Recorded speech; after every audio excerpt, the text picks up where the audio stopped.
The last transmission from Kepri Prime was not a scream. It was laughter. A junior communications officer was telling a joke, something harmless, something small, when every signal from the planet vanished at once. Not distorted, not jammed, gone. One moment the galactic capital burned with traffic and noise, the next it was a hole in the data. A perfect silence where a world of 40 billion minds had existed. At first, the monitoring stations assumed error. Relays recalibrated. Antennae realigned. Engineers cursed and restarted systems that had not failed in 10,000 cycles. Nothing came back. Kepri Prime did not answer hails. Its defense grid did not report damage. It started not flare. There was no debris cloud, no shockwave, no radiation spike.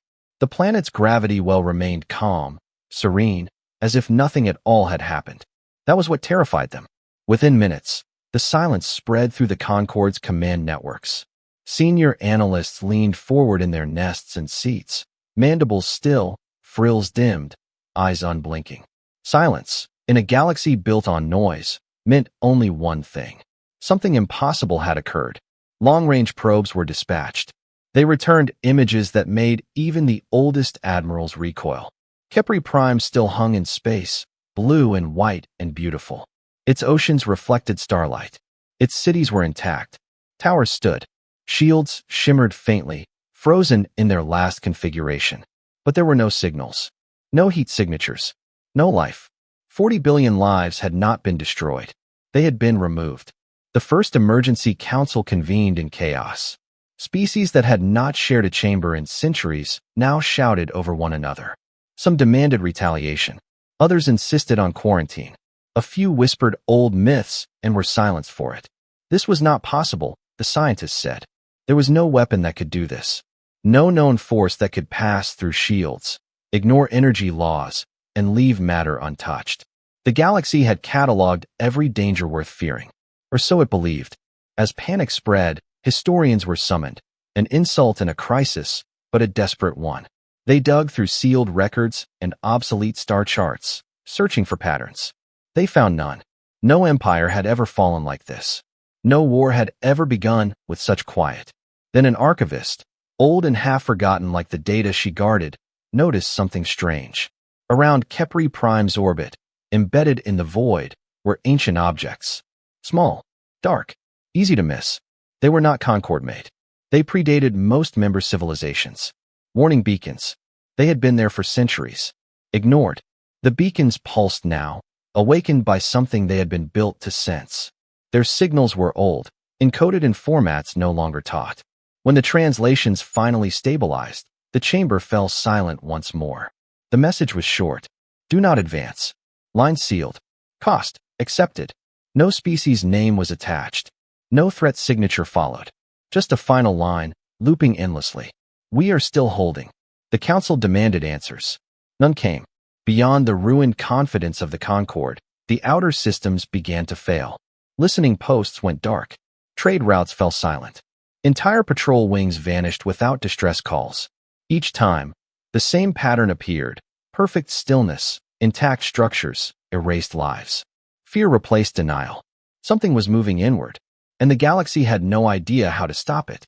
In the scramble to understand, an automated system activated far from the core. A relic buried in dark space, powered by a star that had gone red long ago. It had not been queried in 900 years. The system's purpose was simple: watch a direction no one cared about anymore. It woke now. Ancient sensors aligned. Gravimetric nets unfolded. Algorithms older than most civilizations began to run. They detected a disturbance. Not an invasion fleet. Not a wave. A single mass exiting dark space, its signature scarred and heavy, wrapped in layers of obsolete but terrifying design philosophy. Its hull geometry matched nothing in modern databases. The system searched deeper, cross-referencing extinct archives and deprecated threat indexes. It found a match. Classification: human. Status: presumed extinct. Designation translated slowly, letter by letter, as the object burned toward inhabited space. Last watcher. The sensor tried to send an alert. Then, for the first time since Kepri Prime fell, space itself seemed to hold its breath. The galaxy did not panic all at once. It fractured. News of Kepri Prime's silence spread faster than any official declaration. Merchant crews rerouted without explanation. Pilgrimage convoys vanished into unregistered jump lanes. Military commanders issued orders that contradicted one another within the same hour. The Concorde had been built to manage disputes, not terror. And terror obeyed no charter. At the edges of known space, border worlds waited for instructions that never came. Then they went quiet. The pattern was unmistakable now. A system would report minor sensor anomalies, gravitational tremors, background radiation fluctuations too subtle to justify alarms. Hours later, all traffic would cease. When probes arrived, they found the same impossible stillness. Worlds untouched. Cities preserved like museum exhibits. Atmosphere stable. Power grids frozen in their last moments of use. Life erased. Matter spared. Every model failed. The galaxy had faced extinction-level wars before. Plagues. Machine uprisings. Even localized space-time collapses. Each had left scars, debris fields, shattered planets, burning stars. This left nothing but absence.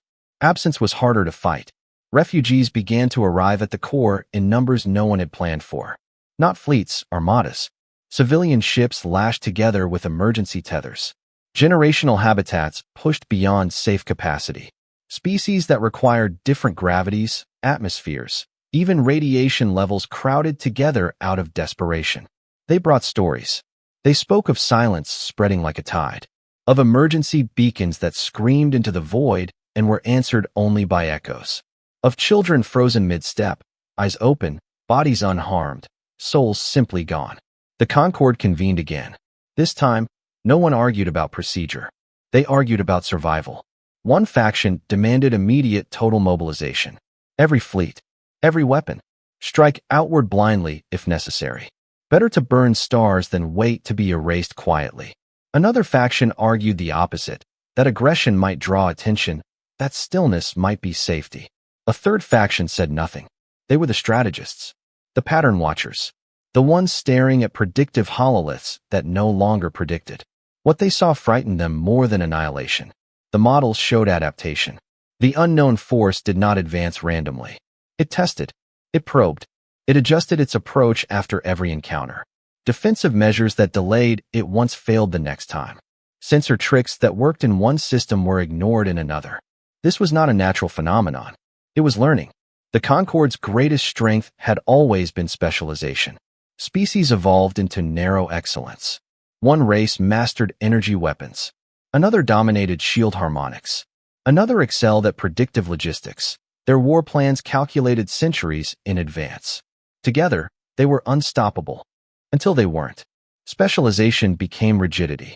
When a system failed, there was no redundancy. When doctrine collapsed, there was no instinct to replace it. Fleets waited for orders that no longer applied. Generals clung to strategies designed for enemies that fought back. This enemy did not fight. It erased. In a quiet chamber far below the council halls, a team of analysts reviewed ancient conflicts for analogs. Most records were ceremonial, incomplete, or mythologized. The deeper they went, the stranger the omissions became. Entire centuries lacked detail. Not wars, absences. Periods where expansion stopped. Where border charts froze. Where certain regions were simply marked, closed. One analyst noticed a recurring footnote across multiple archives, written in different scripts but carrying the same meaning. Perimeter entrusted. Entrusted to whom? No one ever explained. The deeper the analysts dug, the more uncomfortable the pattern became. During those frozen centuries, the Concorde had not fought major external wars. Trade had flourished. Populations had grown complacent. Threat levels had dropped to historic lows. Peace had not been earned. It had been maintained by something else. As panic grew, so did denial. Several core species quietly began evacuating their own leadership, rerouting secure archives and genetic banks to hidden systems. Alliances strained. Long-standing treaties were suspended temporarily. Fear revealed priorities. The first Concorde fleet to encounter the unknown force did so by accident. A patrol wing, dispatched to investigate a silent relay station, emerged from jump space directly into the affected system. They never fired a shot. Sensor logs showed the enemy only briefly, a distortion, like space folding around an absence. One moment the patrol existed. The next, their command channel was empty. No debris, no explosions, no final words. Just quiet. The surviving ships fled. That was when the unthinkable happened. A Concord world, heavily populated, politically central, symbolically untouchable, activated an ancient failsafe buried beneath its capital. The decision was made without council approval, without debate. They chose to burn their own planet. Stars flared as forced core reactions destabilized. Shields collapsed inward. Cities vanished in fire and gravity storms. Billions died screaming rather than risk vanishing without a trace. The logic was simple. You cannot erase what you destroy yourself. The act shocked the galaxy into a deeper horror. Suicide as strategy. Oblivion chosen over silence. And still, the unknown advanced. Amid the chaos, archivists returned to the warning beacons near Kepri Prime. Their construction baffled modern engineers. Materials layered with redundancy far beyond necessity. Systems built to function even when shattered. Power sources that bled efficiency but refused to fail. The design philosophy was alien. Or old. Cross-referencing the beacon architecture against extinct civilizations yielded nothing. Against mythical ones, even less. Only one deprecated database returned partial matches, an archive so outdated it was considered ceremonial. It belonged to a species dismissed long ago. Humans. The analysts hesitated before escalating the finding. Humanity was a footnote. A minor bipedal civilization from a peripheral spiral arm. They had burned brightly, expanded aggressively, then vanished. No great wars. No empire. No ascension. Just gone. They were remembered, when remembered at all, as volatile, emotional, inefficient, unstable. The archive descriptors read like warnings, but they had been filed under irrelevance. Yet the beacons matched human engineering principles almost perfectly. Overbuilt. Redundant. Designed for worst-case scenarios that sane minds would never plan for. The archivists dug deeper. Human history, what little remained, was fragmented. Large sections were sealed, not encrypted, but deliberately erased. The timestamps of those deletions aligned with the frozen centuries. The implication was unspoken. Humanity had not vanished. Humanity had been assigned. Assigned to what? No one could yet say. As the Concorde reeled, the ancient deep space sensor, awakened for the first time in generations, continued its lonely vigil. It tracked the approaching object with growing certainty. Its mass readings fluctuated erratically, as if the ship carried scars that bent physics around them. The vessel did not broadcast. It did not accelerate beyond safe limits. It moved with patience, like something that knew it was late, but inevitable. Closer now, its hull details resolved. Not sleek, not elegant. Armor layered atop armor, much of it mismatched, repaired, replaced. Scars sealed with plates that did not quite fit. Weapon ports cold, but unmistakably present. This was not a ship built to win wars. It was built to endure them. The sensor completed its final translation cycle. Alongside the designation Last Watcher, a secondary classification appeared. One the Concorde had never bothered to fully decode. Role descriptor, containment asset. Deep within the Concorde chambers, as another world went silent, a strategist finally spoke the question no one wanted to ask. What happens, they said quietly, if the species we dismissed as unstable was the only one willing to do what this requires? No one answered. Beyond the rim, the lone human battleship crossed the final threshold into inhabited space. And the galaxy, for the first time, began to suspect that its greatest failure was not underestimating the enemy, but forgetting the species that had volunteered to face it alone. The first thing the archivists noticed was how much was missing. Human records did not end the way extinct civilizations usually did. There were no final wars, no desperate last broadcasts, no elegiac monuments orbiting dead stars. Instead, the data simply thinned. Reports became summaries. Summaries became references. References became empty brackets where something had once existed. History had not erased humanity. It had let go of them. The Concorde's Grand Archive was not a single place, but a distributed memory, vaults carved into asteroids, quantum stacks buried beneath capital worlds, ceremonial libraries maintained by species who believed preservation itself was sacred. Human data appeared in all of them, lightly at first, then less and less, until their names surfaced only in marginal notes and deprecated threat assessments. That alone was strange. Civilizations did not fade like that unless someone wanted them to. An archivist named Sale, old even by her species' standards, noticed another inconsistency. Human files were not classified under collapsed, assimilated, or eradicated. They were labeled resolved. No explanation followed. Sale authorized a deeper pull. The system resisted. Not with encryption. Encryption invited attention, but with bureaucracy. Requests were redirected. Indexes looped back on themselves. Crosslinks terminated in polite error messages. Someone had designed this to be ignored. After 3 cycles of quiet persistence, the archive yielded. What emerged was not a timeline, but a map. A star chart, ancient and hand-annotated, overlaying the modern Concord borders. Whole regions were marked with archaic warning glyphs. Not danger symbols. Not claims of ownership. Lines. Boundaries drawn outward from a narrow band of space at the galaxy's edge. Beyond them, the chart was blank. The archivists recognized the region immediately. It was the same direction from which the erasure advanced. The same direction the lone human battleship had emerged. The void the Concord had never bothered to explore. A junior analyst, more curious than wise, overlaid historical expansion data onto the map. The results sent a chill through the chamber. Every major galactic expansion wave had stopped at the same invisible wall. For thousands of years. Not because of resistance. Not because of cost.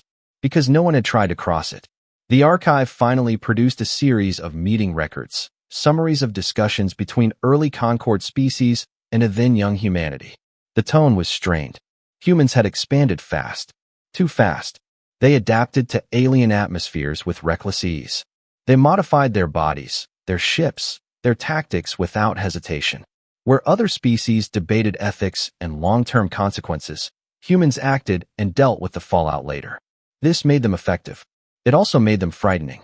Early Concord assessments described humanity as unsuitable for leadership, emotionally volatile, and dangerously creative under stress. Several species advocated containment. Others suggested monitoring. The humans, for their part, made a proposal. The proposal was never summarized. Only the outcome was recorded. Humanity withdrew. Not in defeat. Not in protest. In agreement.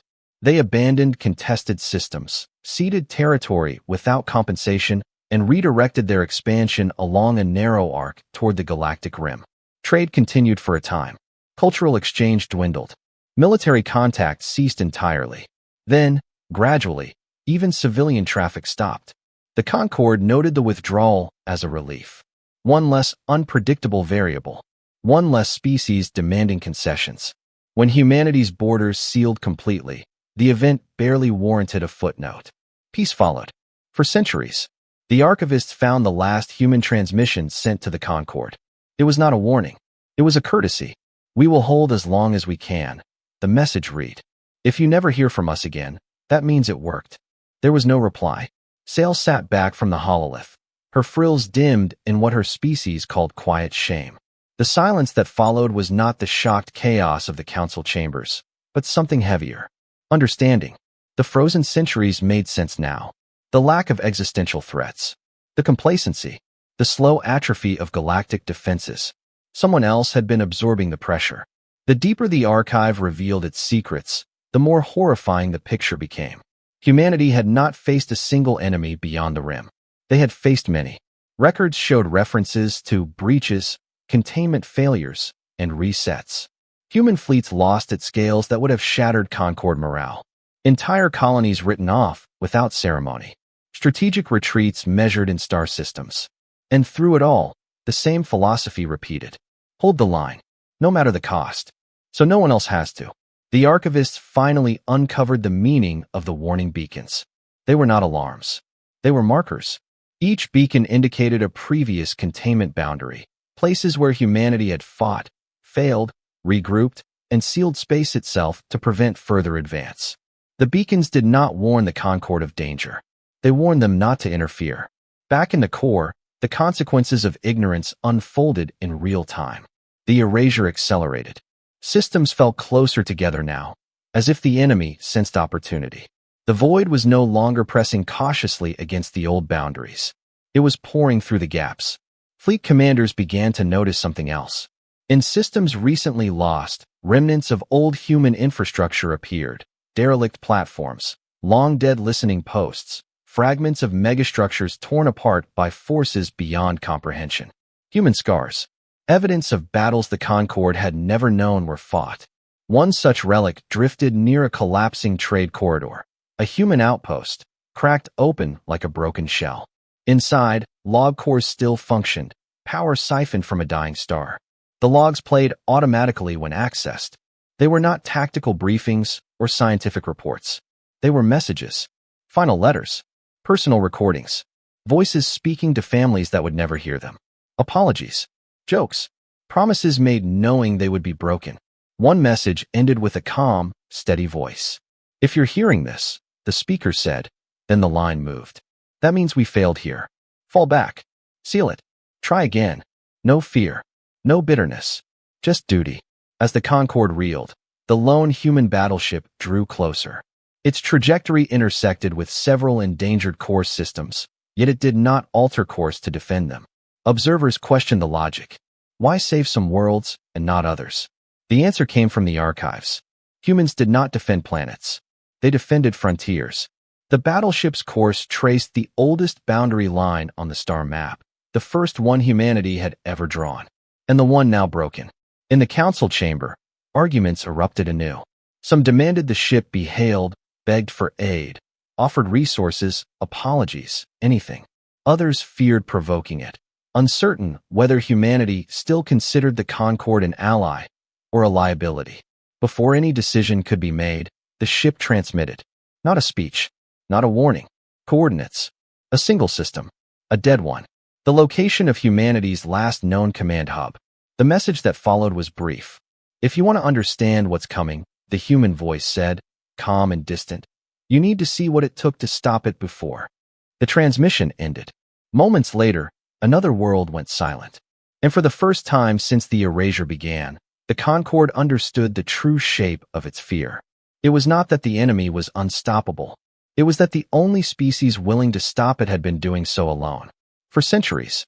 And now, there was only one of them left. The human ship arrived without spectacle. There was no shockwave, no burst of exotic light, no triumphant declaration of arrival. One moment, the space above Auralis Secundus was crowded with Concorde defense platforms and panicked evacuation traffic. The next, a mass eclipsed the stars. It slid out of dark space like a thought made solid. Every weapon platform locked on automatically. Every fleet commander received the same warning at the same time. Target acquired. Unknown configuration. Unknown yield. Unknown intent. The ship did not react. It did not raise shields. It did not power weapons. It simply fell into orbit, slow and deliberate, its path calculated to thread between defense arrays with unsettling precision. Close enough that its shadow crawled across the upper atmosphere of the planet below. Auralis Secundus was already failing. The erasure had taken 2 nearby systems within the last cycle. Refugee traffic clogged its orbital lanes. Cities burned power at unsafe levels to keep shields up, to keep people calm, to pretend there was still time. The human ship settled above all of it. Up close, it was worse than the long-range images suggested. The hull was not smooth. It was layered. Plates bolted atop older plates, some scorched, some cracked, some visibly warped by forces that had bent space itself. Repair seams crisscrossed the surface like scars that had healed badly, but held anyway. This was not a relic. It was a survivor. Concorde commanders demanded it identify itself. They issued hails in every known frequency band, diplomatic and military alike. Threats followed. Then please. The ship ignored them all. For 6 long minutes, nothing happened. Then the battleship spoke. The signal did not route through Concorde channels. It bypassed them entirely, injecting itself directly into every comm-capable device in orbit and on the surface below. Civilian screens flickered. Military hololiths cut out mid-briefing. Even closed systems, private, isolated, secure, were overridden without effort. A voice replaced them. Human. Unfiltered. Untranslated. It was calm. "This system is on the wrong side of the line," the voice said. Not loud. Not commanding. Simply stating a fact. You should evacuate what you can. The council chamber erupted. Who was this to give orders? How did it breach their networks? Why hadn't it fired? Demands were issued faster than translators could keep up. The voice continued, unbothered. You don't have the ships to stop what's coming, it said. And you don't have the time to argue about it. At last, a senior Concord admiral managed to force a response channel open. His image appeared, feathers flared, eyes sharp with anger and fear. Identify yourself, he demanded. By what authority do you enter Concord space? There was a pause. Then, authority earned, the human replied. And mostly spent. The image feed shifted. For the first time, the Concord saw inside the ship. The bridge was not grand. No sweeping command dais. No ornamental banners or species symbols. It was cramped. Functional. Scarred like the hull. Consoles bore the marks of replacement parts that did not quite fit together. Emergency lighting hummed softly, as if it had been on for a very long time. At the center stood a single human. Older than expected. Hair silvered. Face lined not with age alone, but exhaustion. One arm was synthetic, its casing mismatched and worn. The other hand rested on a console as if for balance or habit. The human looked directly into the camera. We are out of time, they said. So listen carefully. The council fell silent. We held the frontier for 812 years. The human continued. Longer than projected. Longer than we promised. We lost worlds doing it. People. Everything we built beyond the line. The human's gaze never wavered. You were supposed to use that time. A murmur rippled through the chamber. Accusations flared. Claims of ignorance. Of no knowledge of such an agreement. The human nodded once. Yes, they said. That part's on us. A screen behind them activated. Star maps bloomed into view. Vast, complex, terrifying. Lines traced humanity's old boundaries. Red marks indicated breaches. Dozens. Hundreds. Then the map zoomed. One line blinked. Broken. This is where it comes through now, the human said. Not a fleet. Not an army. A process. It doesn't conquer. It simplifies. Life is noise. It removes noise. Several Concord scientists recoiled. The description matched their worst theories. You tried to fight it, the admiral said. And failed. The human did not deny it. We failed constantly, they replied. That's how we learned. Aurelius Secundus trembled below as a distant system winked out. Another silence. Another absence added to the map. The human's voice hardened, not with anger, but resolve. We adapted because we had to. You didn't because you didn't need to. The accusation landed without cruelty. Without satisfaction. Just truth. The admiral bristled. If you know how to stop it, then stop it. Don't lecture us while worlds die. The human inhaled slowly. We are stopping it, they said. Right now. Outside, sensors spiked. The battleship's internal systems surged. Not weapons, but something deeper. Mass readings fluctuated. Gravity warped subtly around the hull, as if space itself was bracing. We are not here to save this system, the human said quietly. We are here to anchor the line. Confusion spread through the Concord ranks. Anchor? With one ship? You can't, the admiral said. Even if you're technology. You don't understand what this ship is, the human interrupted. Not harshly. Simply correcting a mistake. It's not a battleship. It's a key. The camera feed flickered, replaced by archived footage. Human ships, hundreds of them, arrayed along a starless boundary. They burned. They broke. They vanished. But the line held. Another clip showed a single human vessel collapsing into itself, dragging something unseen with it. Space screaming as physics failed. This is not about winning, the human said. It never was. It's about buying time. Compressing the damage. Making the universe choose where the wound goes. The feed returned to the bridge. This ship is the last one capable of doing that at scale. The weight of that statement settled over the council like gravity. You're asking us to evacuate and run, the admiral said. Again, I'm telling you, the human replied. That running is what lets you live long enough to matter later. Below them, Aurelius Secundus's evacuation alarms wailed. Finally, belatedly, the Concord began to move. Fleets shifted to escort civilian traffic. Cargo ships abandoned schedules. Worlds made choices they had delayed too long. The human watched it unfold without comment. A junior Concord officer, voice shaking, asked the question no one else would. How many of you are left? The human hesitated, then answered. One ship, they said. One crew. And a lot of ghosts. Outside, the void stirred. Sensors screamed as the erasure front manifested at the edge of the system. Space dimmed. Stars seemed to blur, as if reality itself were being rubbed thin. Concord fleets panicked. Weapons charged. Orders contradicted each other in frantic bursts. The human raised a hand. Do not engage, they said. You'll just teach it new tricks. The battleship rotated, placing itself between the erasure and the fleeing worlds. Power climbed to levels no Concord reactor could sustain. Alarms blared inside the human ship, but no one moved to silence them. The human looked back at the camera one last time. We held alone, they said. Not because we were stronger, because we were willing. The feed cut. Outside, the lone human ship burned brighter than a star. And the galaxy watched, breath held, as humanity stepped back onto the line it had never truly left. The galaxy expected a battle. That expectation was its first mistake. When the erasure reached the outer edge of Orly Secundus, Concord fleets did what they had been trained to do for millennia. They formed defensive arcs. They layered shields. They synchronized weapons into elegant firing solutions calculated to overwhelm any conventional enemy. The human ship ignored all of it. It did not align with Concord formations. It did not request targeting data. It did not even acknowledge the fleets that now hovered behind it like nervous spectators. Instead, the battleship moved. Not forward. Sideways. It slid laterally across the gravity plane of the system, deliberately destabilizing local spacetime. Sensors screamed as calculations failed. The ship's mass signature fractured into overlapping readings, as if it existed in several slightly different positions at once. Concord tacticians shouted warnings. The human ship did not slow. The erasure reacted.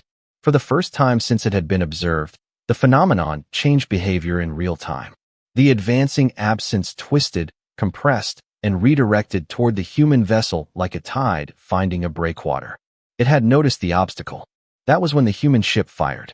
There was no beam, no projectile, no visible discharge at all. Space simply buckled.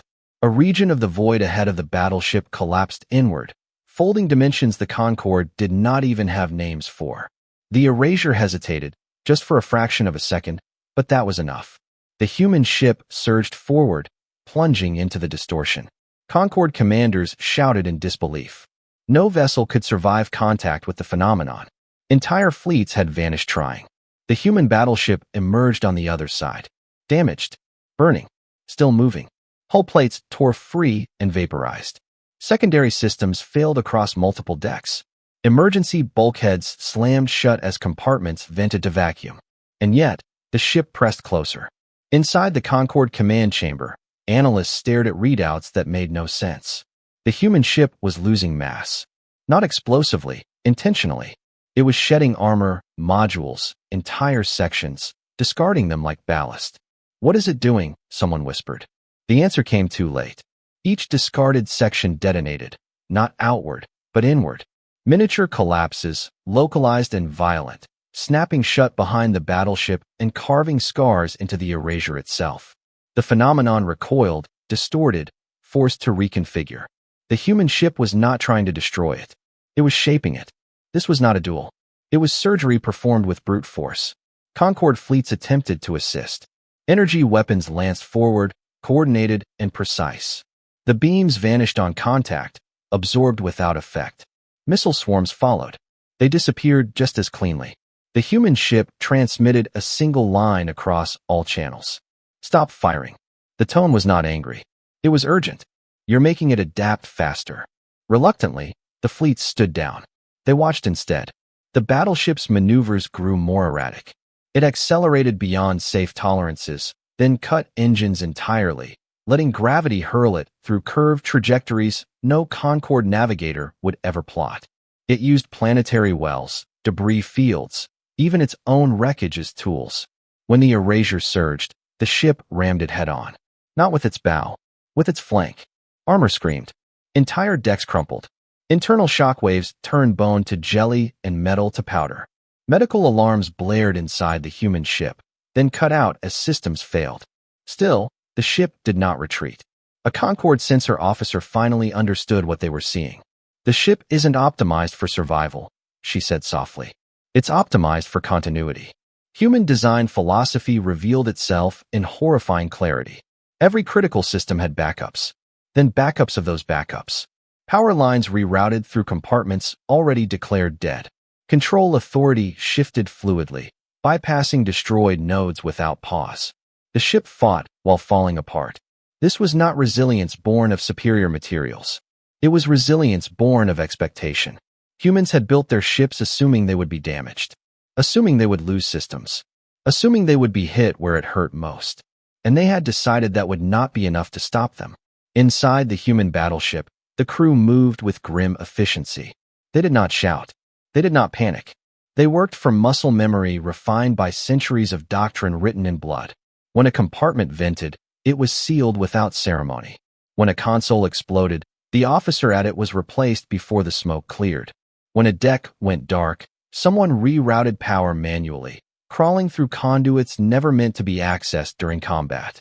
They did not mourn yet. There would be time for that later. The human commander watched it all with quiet focus. Damage reports scrolled endlessly across a cracked display. Casualty numbers rose, then froze when sensors failed to update them. "Status?" the commander asked. A voice replied from somewhere off camera, strained but steady. "We're holding." "Barely." The commander nodded. "That's enough." Outside, the erasure surged again, broader now, its edge shimmering with distorted light. It had learned. It pushed multiple fronts at once, trying to envelop the human ship rather than confront it directly. The battleship responded by doing something no Concord mind would consider. It shut down its main reactor. For a heartbeat, the ship went dark. Sensors lost it entirely. The erasure surged forward and slammed into nothing. The human ship reappeared behind it, reactor flaring back to life at catastrophic output. The sudden energy spike ripped through local space, tearing the phenomenon open along stress lines it had just created for itself. The ship charged. This time, Concord observers saw the weapon. Not a cannon, a spine. The battleship's forward section unfolded, revealing a reinforced mass driver the size of a city block. It did not fire ammunition. It fired itself. The ship hurled a compressed core of its own structure into the heart of the erasure, then detonated the remaining mass around it. Space collapsed inward violently, dragging the phenomenon with it, crushing and folding it into a region too dense for its process to function. The cost was immediate. Half the battleship's forward structure disintegrated. Internal gravity failed. Fires burned in vacuum-sealed compartments, fed by ruptured fuel lines. The ship reeled, and still, it did not break. The erasure recoiled, destabilized, forced back for the first time since its return. The boundary line, once broken, flickered into partial existence again, a wounded scar across the void. Cheers erupted across Concord channels. They died quickly. The erasure did not flee. It split. Fragments peeled away, slipping around the damaged line, seeking new vectors. Smaller now, but faster. Smarter. The human commanders saw it instantly. "So," they murmured, almost to themselves. "That's how you want to play it." They opened a channel. "This is where it gets worse," the commander said, voice broadcast to every listening fleet. "For you, I mean." No one laughed. "You're watching the part of us you never liked," the commander continued. "The part you called excessive, wasteful, unstable." The battleship's remaining systems surged again, drawing power from reserves Concord engineers had assumed decorative or ceremonial. Internal failsafes disengaged one by one. Human ships, it became clear, were built with rules, and built to break them. "We don't optimize for peace," the commander said quietly. "We optimize for the moment after everything goes wrong." The erasure surged again, fragments converging, testing. The human ship rotated to meet them, hull glowing white-hot in places, atmosphere bleeding away in shimmering trails. "This is where we hold," the commander said. Behind them, Concord fleets hovered uselessly, watching a single, broken human battleship stand between the galaxy and annihilation. For the first time, the galaxy did not see humanity as primitive, or unstable, or extinct. It saw what humans became when there was no one else left to do what needed to be done. And it began to understand the price that kind of strength always demanded. The battleship lurched under another impossible impact. Alarms went silent one by one. Then a new alert appeared on Concord sensors. Not from the enemy, from the human ship. A system designation translated slowly, reluctantly, as if the universe itself resisted the meaning. Protocol Ashlight, stand by. The human commander exhaled. Everyone who's going to run, they said softly, should start now. The erasure surged. And the galaxy realized this battle had only ever been the beginning. The galaxy learned a new sound that day. It was not an explosion, not an alarm, not the scream of a dying star. It was the sound of pressure. Across Aurelis Secundus, instruments began to register something they were never designed to sense. Space itself was under strain, stretched thin like metal pulled too far. Gravity fluctuated in shallow, rhythmic pulses. Light bent at the edges of objects, colors smearing as if reality were being dragged sideways. The erasure was no longer advancing as a single front. It was surrounding the line. Fragments of the phenomenon slipped past the damaged boundary, curving inward like predators testing a fence. Smaller than before, but faster. More precise.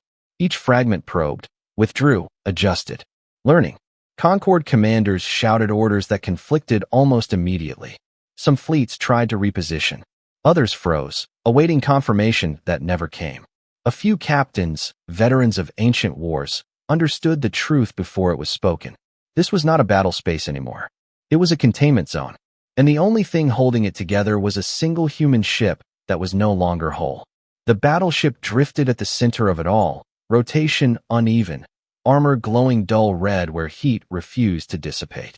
Entire sections were gone now, ripped free or deliberately jettisoned. What remained was a skeletal, brutal silhouette, power conduits exposed like veins. Yet the ship still anchored space around it. Every time the erasure pressed inward, the battleship responded, not with fire, but with resistance. Subtle shifts in position, controlled gravity spikes, localized distortions that forced the phenomenon to reconfigure again and again. The human commander watched the tactical display with narrowed eyes. How long, they asked. A pause. Then a reply from engineering, voice tight. Minutes. Maybe less. Structural cohesion is degrading faster than projected. The commander nodded. Understood. No one asked what would happen when cohesion failed. The answer was already written into the ship's design. Outside, Concord fleets finally obeyed the order they had been given too late. They ran. Evacuation corridors flared to life as ships jumped out in staggered waves, dragging civilian vessels with them. Planetary governors authorized scorched orbit protocols, abandoning infrastructure to gain seconds. Seconds mattered now. As the fleets retreated, some crews refused to look back. Others could not look away. They watched the human ship fight the way a collapsing star fights gravity, not by winning, but by delaying the inevitable with sheer refusal to give in. Sensors began to fail as the battleship pushed its systems deeper into unsafe ranges. Power draw exceeded theoretical maximums. Emergency limiters burned out and were bypassed manually. The ship was running on borrowed margins, stealing time from a universe that was no longer willing to give it. Inside the ship, gravity fluctuated wildly. Crew members strapped themselves down between tasks. Blood floated in thin red globules where injuries went untreated. The air tasted of metal and ozone. Still, no one stopped. A junior officer reported in, hands shaking as they held onto a console. Containment field integrity at 32%. Secondary anchors failing. The commander closed their eyes for a brief moment. So it's time, they said. Across the bridge, several crew members stilled. Not in fear. In recognition. The commander keyed an internal channel. All hands, they said. You know the drill. Secure what you can. Record what matters. After this, the ship won't be able to hold you. There was no outcry. No pleas. Just acknowledgments. One by one. A crew member near the rear of the bridge laughed softly. Figures, they muttered. We finally find the end of the line. The commander allowed a thin smile. There was always going to be one, they replied. Outside, the erasure surged again, more coordinated now. Multiple fragments struck simultaneously, compressing space around the battleship, trying to overwhelm it by sheer complexity. The ship answered by doing something the Concord sensors could barely process. It rooted itself. Mass readings spiked as the battleship activated systems no one outside humanity had ever known existed. Gravitational anchors deployed, not physical objects, but engineered distortions, locking the ship's position relative to the local space-time fabric. The battleship became a fixed point. Everything else moved around it. The erasure slammed into the anchored zone and shuddered, its process stalling where physics refused to cooperate. The line flared, ragged, incomplete, but present. For the first time, the Concorde understood what humanity meant by holding. Not pushing back, not destroying. Holding reality in place long enough that the enemy could not move freely. The cost was immediate. The battleship screamed, not audibly, but in data. Structural failures cascaded across the hull. Decks twisted. Reinforcement ribs snapped. The ship's spine fractured in 3 places, held together only by emergency fields that flickered with every second. Engineering reported again, voice hoarse. "We can't maintain anchor much longer." The core. "I know," the commander said gently. "Just tell me when it's time." There was a long pause. "It's time." The commander looked around the bridge. They saw exhaustion, injuries, burned-out consoles, and flickering lights. They also saw something else. Calm. These were not soldiers expecting rescue. They were custodians finishing a duty they had accepted long before this moment. "Begin protocol, Ashlight," the commander said. No alarm sounded. The ship did not announce the activation. Ashlight was not a weapon you warned the universe about. Deep within the battleship, systems that had never been fully explained even to the crew began to come online. Not reactors, not engines. Archives. Memory vaults unlocked. Black box cores initialized. Data streams spooled up.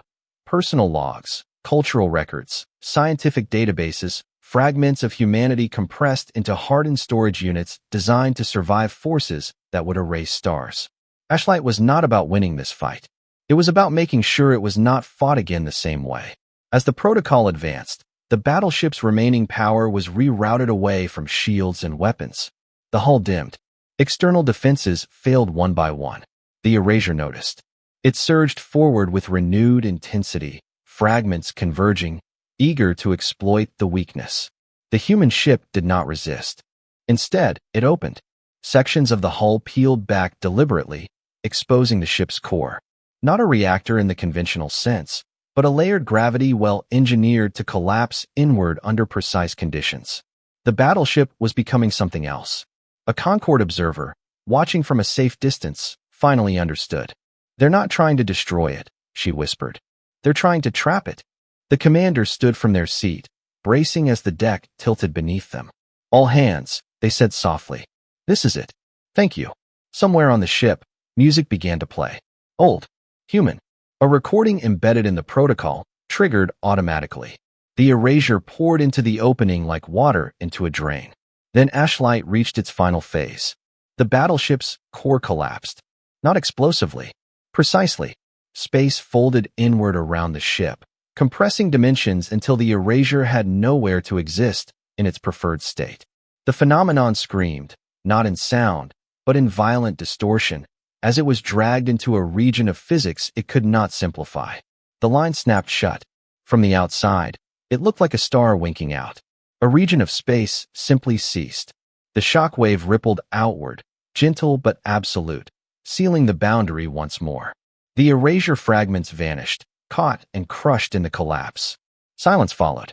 Not the unnatural silence of erased worlds, but the quiet of something finished. Concorde sensors stabilized slowly. Gravity normalized. Light returned to behaving properly. The containment line, damaged, scarred, but intact, glowed faintly before fading from view. The human battleship was gone. In its place was a scar in space that would never fully heal. The surviving Concorde fleets drifted, stunned. No one spoke for a long time. Then a new signal appeared. Weak. Fragmented. Not a distress call. A data burst. Ashlight's final gift. Human archives transmitted outward, scattering across Concorde space. History, warnings, failures, solutions hard-earned. Not demands. Not accusations. Instructions. And a message attached to the end, recorded by the commander moments before the collapse. "We held," the voice said. "Tired, but steady. Now it's your turn to remember why." The signal ended. The galaxy exhaled. The crisis had passed. But for the first time, The Concorde understood the truth that would haunt it forever. The line had never been unbreakable. It had only ever been held together by people willing to stand on it and not move. The galaxy did not celebrate. There were no victory signals, no anthems broadcast across the stars, no declarations of survival carved into orbiting monuments. There was only silence. Not the terrifying, unnatural silence of erased worlds, but the heavy quiet that follows disaster, when everyone is afraid to speak too loudly in case the universe notices them again. Concorde fleets drifted in the aftermath of the collapse, their formations loose and uncertain. Commanders issued status checks that came back incomplete. Ships that had jumped away mid-evacuation slowly returned, cautious, as if expecting the scar in space to reopen and swallow them whole. It did not. The line held. Where the human battleship had been, there was now a wound in reality, a region where stars bent oddly and sensors refused to agree on measurements. No ship dared approach too closely. Probes sent in were crushed or returned twisted and useless. The scar was permanent, a reminder written into space-time itself. In the core worlds, the Concorde convened again. This time, there was no shouting, no jockeying for dominance. Representatives spoke softly, if at all. Many seats were empty, worlds lost, governments erased, entire species reduced to refugees overnight. The question that hung over the chamber was simple. What now? They had survived, because someone else had died. Ashlight's data reached the Concorde in fragments over several cycles. The transmission had not been centralized. It had been scattered deliberately, routed through ancient relay paths and forgotten protocols so no single power could hoard it. Humanity, even at the end, had not trusted the galaxy with a monopoly on the truth. The first recovered files were technical, containment mathematics, field theories that treated reality as something that could be braced rather than merely observed. Engineers stared at the equations in disbelief. Some wept openly, realizing how close their own science had been and how far their caution had held them back. The second wave of data was worse. Personal logs. The Concorde had expected propaganda. Heroic last stands. Speeches meant to inspire. They got grocery lists. Birthday reminders. Arguments recorded and never resolved. Jokes repeated until they weren't funny anymore. Messages meant for children who would never hear them, sent by people who had known that for a long time. Humanity had not gone to the frontier as a united myth. They had gone as individuals. That was the part the Concorde struggled to understand. One recording spread quickly through the core. A simple visual log recovered intact. It showed a human woman sitting on the floor of a cramped compartment, back against a bulkhead. She wore no armor. Her hands shook as she held a small device. Its screen cracked. "If this gets back," she said, voice unsteady but determined, "tell them we weren't brave all the time." She laughed, a short, broken sound. "Tell them we were scared. Tell them we fought anyway." The file ended there. Across the Concorde, species that had long considered emotion a weakness found themselves unable to dismiss it so easily. Ashlight's final layer arrived last. Cultural memory. Human art. Music. Stories. Not curated. Not filtered. Everything, from ancient cave paintings digitized millennia ago to half-finished songs recorded on long-dead colony ships. It was overwhelming. The Concorde had believed humanity volatile because they felt too much. They had not considered that feeling deeply might be a survival trait. As the data spread, another truth became clear. The human battleship had not been unique. It was simply the last. Ashlight's archives detailed a long, brutal attrition. Hundreds of similar ships, each anchoring a line, each collapsing in controlled sacrifice when holding became impossible. Humanity had not planned for a single heroic end. They had planned for generations of them. The Concorde began to understand the real horror. Humanity had not failed at the frontier. They had succeeded for so long that the galaxy forgot the cost. Reconstruction began slowly. Worlds reclaimed or abandoned based on Ashlight's guidance. New boundaries drawn, not for expansion, but for caution. For the first time in recorded history, the Concorde restricted its own growth. They remembered.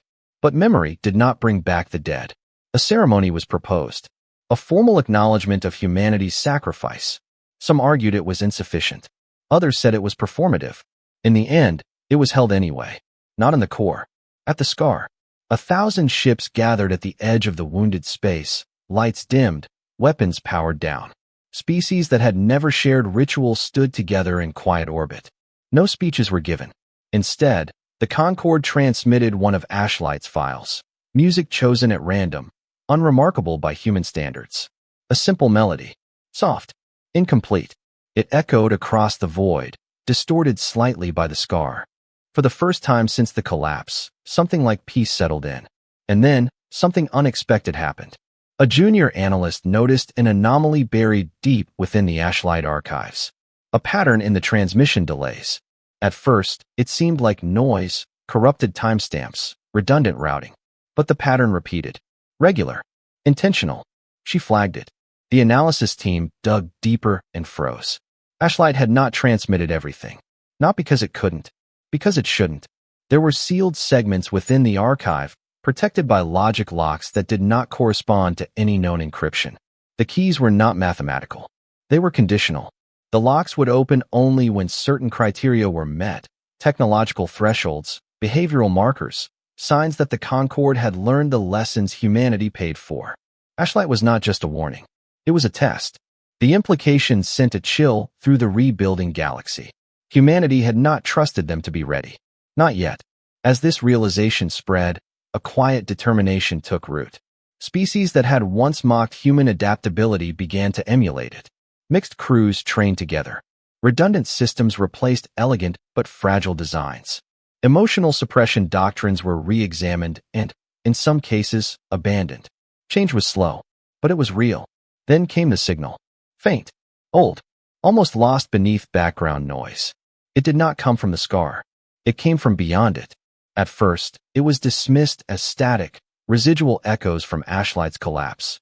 But the signal repeated, drifting across frequencies, stubborn and rhythmic. A heartbeat. Sensors triangulated. The source lay far beyond the sealed region, in a direction humanity had once expanded toward and then abandoned. The signal was weak. Human. The Concorde froze.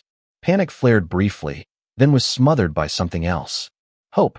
Analysis teams worked around the clock, careful not to draw conclusions too quickly. The signal was not military. No command codes. No distress markers. It was civilian. A broadcast loop. Fragments of language, distorted by distance and time, but unmistakably human in origin. This is Haven Reach. Repeat. This is Haven Reach. A colony designation. One not listed among the lost. One not listed at all. The implications were staggering. Humanity had not placed all its people on the line. They had safeguarded a future. The Concorde faced a choice. Reach out, or stay silent. Interfere, or respect the boundary humanity had died to maintain. The debate lasted exactly one session. The decision was unanimous. They would not rush. They would not demand. They would wait until they were worthy of being answered. As fleets dispersed and the galaxy settled into its long recovery, the scar remained. A dark, quiet monument to a species that had stood where no one else would. The Concorde finally understood the cost of being human. Not strength, not violence, but the willingness to carry the unbearable, so that someone else wouldn't have to. And somewhere, far beyond the line that never broke, a human signal continued to pulse. Waiting. The galaxy learned to live with the scar. It could not be removed. Probes failed. Mathematics broke down. Space around it refused to behave. Stars bent their light away, as if even photons preferred not to look directly at the place where reality had been forced to choose. So the Concorde did the only thing left. They built around it. New trade routes curved wide. Navigation charts marked the region in neutral tones, neither forbidden nor explored. No banners were placed. No claims made. The scar was not territory. It was a reminder. Generations passed faster than anyone expected. Crisis accelerated change. Species that had once taken centuries to adjust doctrine rewrote entire worldviews in decades. Fleets were redesigned. Not sleeker, not more elegant, but uglier. Redundant. Patchwork. Able to keep moving when half broken. Human ideas took root quietly. Not copied. Understood. The Concorde never called it humanization, but everyone knew what had changed. The galaxy had learned how to lose without collapsing. Ashlight's sealed archives remained locked. Occasionally, a threshold would be met, A scientific breakthrough, a strategic adaptation, a cultural shift, and a fragment would unlock. Each fragment came with no praise. Only the next step. The signal from Haven Reach continued to pulse. Weak, steady, human. At first, the Concorde merely listened. They did not reply. They did not adjust course. They let the signal exist, unchallenged, untouched, as if answering too soon might violate something sacred. Years passed, then decades. The signal grew stronger. Not louder, but clearer. The Concorde noticed something else as well. New signals appeared. Faint at first, then undeniable. Multiple points of origin. Spread wide, but patterned. Human. Not military. Not defensive. Civilian traffic. Colonies. Humanity had not gone extinct behind the line. It had grown. The realization reframed everything. Humanity's sacrifice had not been a final act. It had been a transition. The line was never meant to be held forever by the same hands. It was meant to hold long enough for something else to emerge on the far side. A future. The Concorde debated again. This time, the question was not survival. It was humility. Do we contact them? Do we warn them? Do we apologize? In the end, the answer came from Ashlight itself. Another seal unlocked. The message was short, older than the rest, recorded long before the final stand. If you hear us again, the human voice said, younger, hopeful. It means we made it far enough that silence is no longer protection. The implication was clear. Waiting was no longer respect. Waiting was fear. The Concorde sent a reply. Not a fleet. Not an envoy of power. A single message, broadcast across the same civilian frequencies the humans used. No encryption. No demands. Just truth. We remember, the message said. We survived because of you. We will not forget again. For a long moment, there was no response. Then Haven Reach answered. The signal sharpened. Stabilized.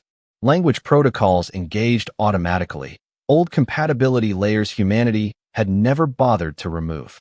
A human voice came through. Older. Calm. Curious. You took your time, it said. No accusation. No anger. Just observation. The Concorde replied with restraint, explaining the scar, the line, the erasure, the cost paid in human lives. They did not soften the truth. They did not ask forgiveness. They stated facts. There was a long pause. Then the human voice exhaled slowly. So it said, they finally made it past us. Yes, the Concorde answered. Another pause. And you're still here? Yes. A quiet sound followed. Laughter. Not triumphant. Not bitter. Relieved. Then it was worth it, the human said. Contact unfolded carefully after that. Not treaties. Not alliances. Conversations. Shared data. Cultural exchange conducted at a distance that respected old boundaries. The humans of Haven Reach were not the humanity the Concorde remembered. They were broader. More diverse. Changed by centuries of isolation and growth without galactic oversight. They carried the stories of the Watchers like myths, half-remembered legends of people who went outward and never came back. Until now, when the Concorde shared Ashlight's archives, Haven Reach fell silent for 3 days. Then the response came. Not words. Ships. Small at first. Civilian. Survey vessels. Curiosity craft. They approached the scar with reverence, stopping well short of it, studying the wound left by their ancestors. One ship transmitted a single line. We see it, the human captain said. They stood right there. The Concorde watched, uncertain. Then the humans did something unexpected. They did not try to cross. They turned away. Expansion vectors shifted, not toward the old frontier, but sideways. Into unclaimed spirals. New directions. New challenges. Humanity had learned the lesson its watchers paid for. Some lines are not meant to be pushed. Not yet. Years later, when the Concorde finally asked the question that had haunted them since Kepri Prime, the answer came without hesitation. Why didn't you tell us? The Concorde asked. Why carry it alone? The human response was simple. Because if you'd known, the voice said, you would have argued, voted, delayed. You would have tried to share the burden. A pause. And it needed to be carried now. The scar remained. The erasure did not return. Whether it was destroyed, trapped, or simply deterred, no one could say. Humanity never claimed victory. The Concorde never asked for proof. Some truths did not need validation. In time, mixed crews formed. Not on warships, but on research vessels, exploration craft, disaster response fleets. Humans worked alongside species that had once dismissed them as unstable. They proved, again and again, that instability was simply another word for adaptability under pressure. The galaxy expanded carefully now, watching its borders, listening to its silence. And every so often, when sensors picked up strange fluctuations beyond the scar, fleets did not rush to meet them. They waited. They observed. They remembered. Because the galaxy had learned something it would never forget. The universe does not need conquerors. It needs guardians. And when the dark came, when reality itself began to fail, it was not the strongest species that stood in the way. It was the one willing to say, "We'll hold," even if no one ever knew, even if no one ever thanked them. Humanity had not saved the galaxy by dominating it. They saved it by standing where the rest could not, and refusing to move.